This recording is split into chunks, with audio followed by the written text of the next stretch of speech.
Today we're going to talk about the impacts of miticide resistance and how to avoid it. This is a super important subject for the Australian beekeeping industry in the face of Varroa. We want to make sure that we're able to control mites for as long as possible with all of the miticide options that we have available to us. So to start, you want to choose the right tool for the job. There are a lot of different control methods for Varroa, and each one can work in particular seasonal and environmental conditions. And you also want to make sure that you're using integrated pest management, or you are using a lot of these different methods to more sustainably and effectively control Varroa. So this includes your non-chemical methods like your mechanical and cultural controls. This may include screen bottom boards, drone brood trapping or culling, and queen caging as examples. And then you also, of course, have your chemical controls, which both include the synthetic compounds and your non-synthetic compounds. And we'll talk a lot about why it's important to rotate between different miticides with different modes of action throughout this lecture.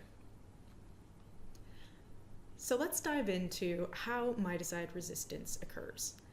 So in this diagram, you can see that there's a population of mites that have these symbols or squiggles on top of them that basically symbolize their DNA. It symbolizes their genes and what makes them them. So in this case, the beekeeper sees that their mite population is at treatment threshold and they need to treat. They also have a mite in their population that has a mutation. So that is the blue gene or the blue DNA on top of that one mite. And this mutation might change a protein in the mite, might change an enzyme or another structure that makes it more likely for the mite to survive a specific chemical treatment. So, for example, this mutation could give the mite a thicker outer shell or cuticle that makes it hard for a particular mite, or makes it hard for a particular miticide to actually penetrate through the shell and kill the mite. Another mutation could be an enzyme that is in charge of detoxifying the miticide is actually better able to break down that miticide. So then the mite is more likely to actually survive a particular treatment. So basically, with this population, the beekeeper treats with apistan. So because the mite that has the mutation that gives it more resistance to apistan, that one was able to survive. The other mites die, and that one survives. And the mite with the mutation then reproduces and passes that resistant trait onto her offspring. So then, as that generation builds up and proliferates, they have a lot more of this resistant trait in their mite population. And once the beekeeper sees that they're at treatment threshold again, then they need to treat again. So they, in this case, use apistan over. And because they use apistan again, and these mites are largely resistant to it, they're going to be much less likely to knock down the mites in their hive. So let's take a look at kind of the bigger picture of miticide-resistant history or timelines overseas. So this is a table that shows several different miticides in several different countries and whether there is resistance or not that has been detected in mite populations since 2021. So the red boxes show where miticide resistance has occurred and for each chemical. So we've got our amitraz products, or formamidines, and we have our pyrethroids, apistan and baverol, and we also have an organophosphate, which is coumaphos. Coumaphos is not registered for use in Australia and probably won't be because it's a particularly dangerous one for the bees and the beekeeper. So you can see here that there is miticide resistance in several countries to several different products. Let's zero in on the US as an example. So So in the US, when the mite initially was detected, the beekeepers didn't have many chemicals available to them. Initially, they really only had Coumaphos to use for mite control. So they were using Coumaphos back to back, and unfortunately, very quickly, within a few years, they started to see resistance to Coumaphos, and it wasn't working as well. So then they also eventually had the option of Apistan, which is a pyrethroid. That was largely used back to back for a long time as well, and miticide resistance developed quite quickly in the mite population. And because Apistan is in the same chemical class as Baverol, so it kills the mite in the same way. Baverol's not even registered in the US, so this graph might not show, or sorry, this table might not show miticide resistance for Baverol, but we simply just don't have it. It's likely that the mites that are resistant to Apistan are also resistant to Baverol. And then, of course, we have our Amitraz products. Currently in the US, beekeepers rely very heavily on Amitraz because it's largely the only synthetic miticide that's really effective anymore. And because that's been used so much, we're starting to see more and more Amitraz resistance.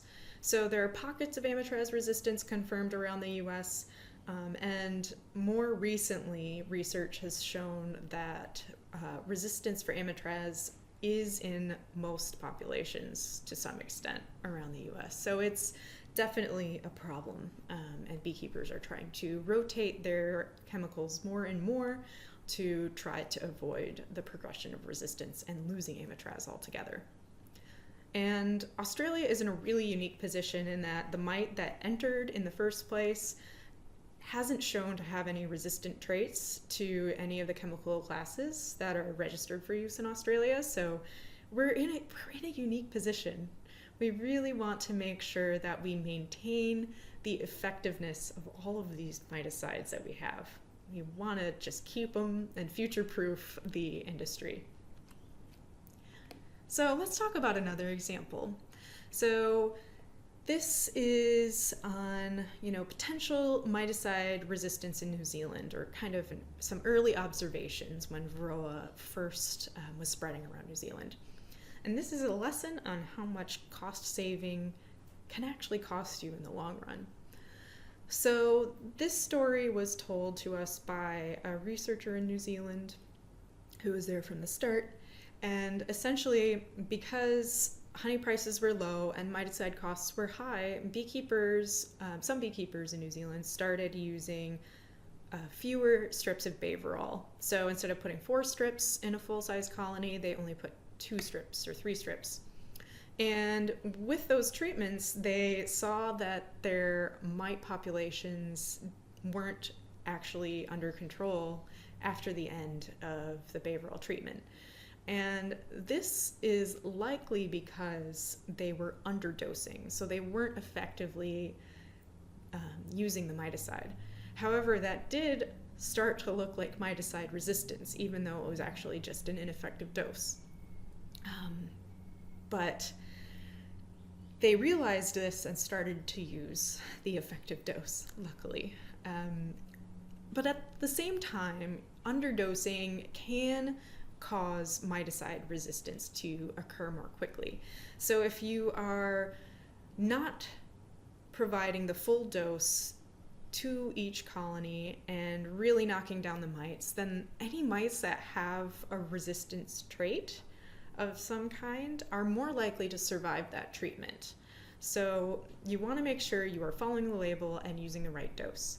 You also want to make sure that you're following the right duration. So if you take miticides out too soon, for example, in Baverol, that should be in for 6 to 8 weeks, say you take it out at 4 weeks, then that is also underdosing and can lead to miticide resistance in the long run. So back to this diagram, but with a slightly different outcome.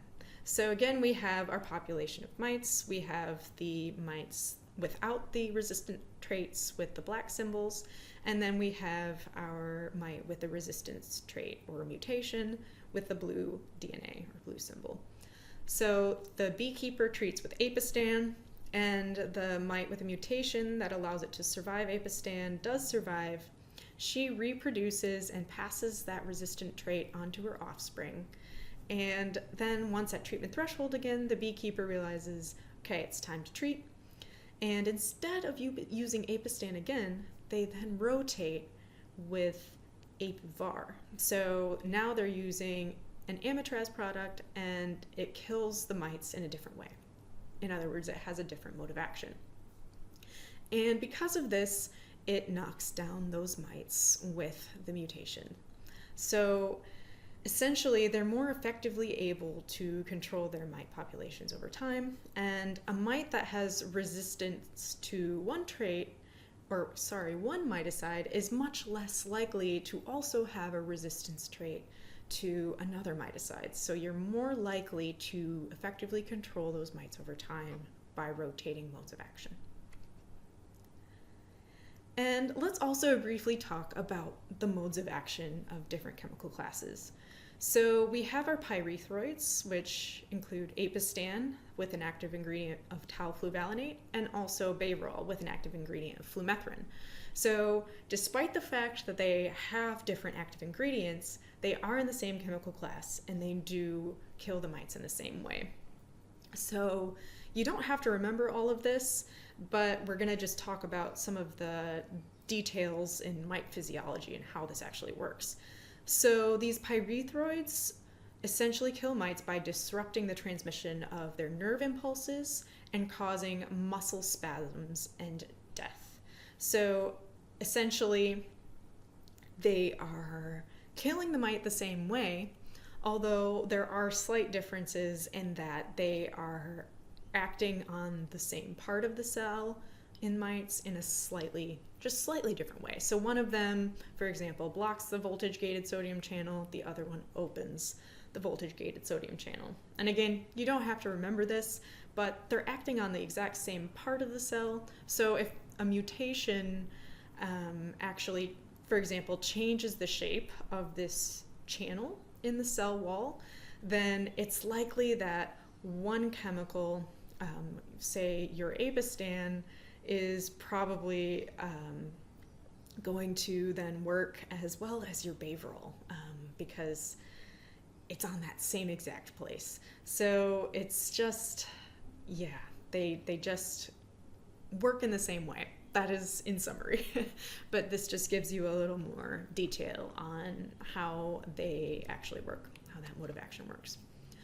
So then in contrast, let's look at our amitraz products, apivar and apitraz. So they do, of course, have the same active ingredient, and they have the same mode of action. And they work on the mites in a couple of different ways. But essentially, they both disrupt nerve signaling in the mites. So they're overstimulating that nerve system, and they cause paralysis and death. So they are basically making those nerve impulses fire off continuously, and those mites basically can't function anymore. A third way that amitraz products can work on pests is as a repellent.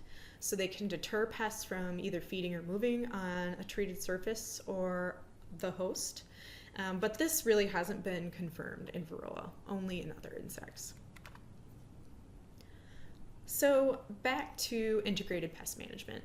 You really want to make sure you're focusing on this as much as possible to prevent miticide resistance. So a few different keys here. Make the most of natural brood breaks where they occur, because this is a really great non-chemical way to reduce your mite populations. Also make sure to apply the correct dose and remove treatments at the right time, essentially following the label or permit. You also want to rotate treatments with different modes of action, which I know we've said a lot, but this is super, super key. And another tip is to replace brood combs. So over time, when you use miticides, even in rotation, continuously in the brood nest, then a lot of these miticides, especially the synthetic ones, do build up in the wax. So once you get that buildup, you don't want it really in your hive. You don't want this buildup of miticides to be impacting your bees, and also for the mites to be exposed to this low dose of miticides that has been building up in your wax over time. It's also a great way to help control brood diseases by replacing those brood combs. So it's good for your colony health overall. So again, with the permits and the labels, they are meant to limit miticide use. So they prevent miticide resistance by encouraging your rotation and also by giving you the correct dosage and duration. And then they also keep your chemical residues low because they have very well-tested parameters to make sure that that chemical residues don't build up in your hives, especially in your hive products. And then also it reduces the effect on bees. So here are some key points just to summarize what we've talked about. Miticide resistance will make miticides ineffective and uneconomical to use. Over time, you would be spending money on treatments that just don't work. And this resistance can be delayed by using non-miticide controls where you can, and also rotating miticides with different modes of action.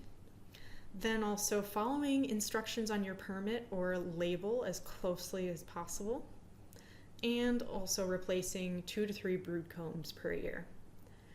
These permit conditions reduce the risk of miticide resistance and also your residues in hive products and your harm to bees. So all in all, if you use miticides correctly, then the future of varroa control in Australia will be much, much smoother. And if you want to pass your operation on to your kid or your grandkid, it's super, super important to make it as easy as possible for them and do all of these methods to prevent miticide resistance as much as possible.